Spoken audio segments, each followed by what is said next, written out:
I'm currently still a transit operator with Edmonton Transit plus a relief training instructor now for almost 5 years. I think today, well, the acceptance from everybody, the women and the men and the passengers. You still have a little pushback from, some of the old school types and the old boy types. You're still going to have that, women should be at home, but I think it's a lot more accepted today. I know she's blazed a trail for women, throughout ETS and plus with the firefighting and the police department. So, because don't think back then there was too much of any of that going on. So, but today it's a lot more, it's accepted a lot more than back then. My mom, when I became a transit driver, my mom was so proud of me. She bugged me ever since I was a kid, ever since I was 9 years old to become a bus driver, and she was extremely proud of me then, especially when I became a training instructor. Well, the equipment's gotten better.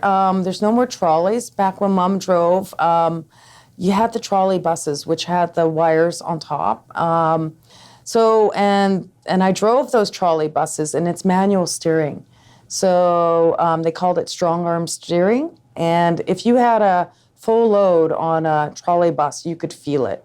Like I would stand up out of my seat just to turn that wheel because the weight of the bus and the manual steering together compounded the fact that to make a right-hand turn was quite difficult.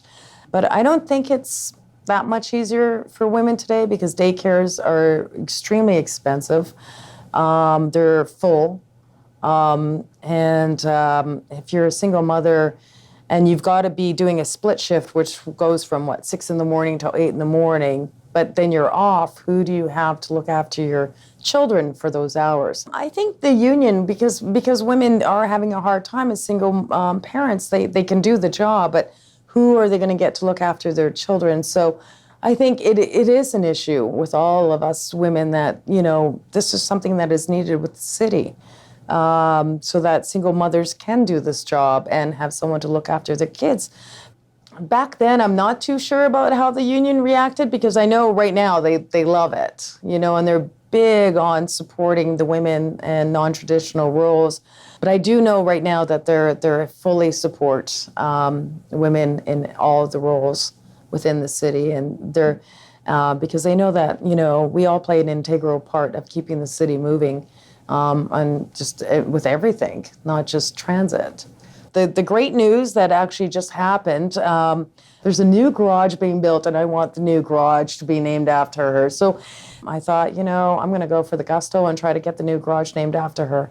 And I contacted the people at ETS, the union. Within 10 months, I finally got the confirmation from the ETS Cultural Committee that they will actually name the new bus barns the Kathleen Andrews Garage. So I'm very, very excited and proud of that. That was very awesome. Yeah.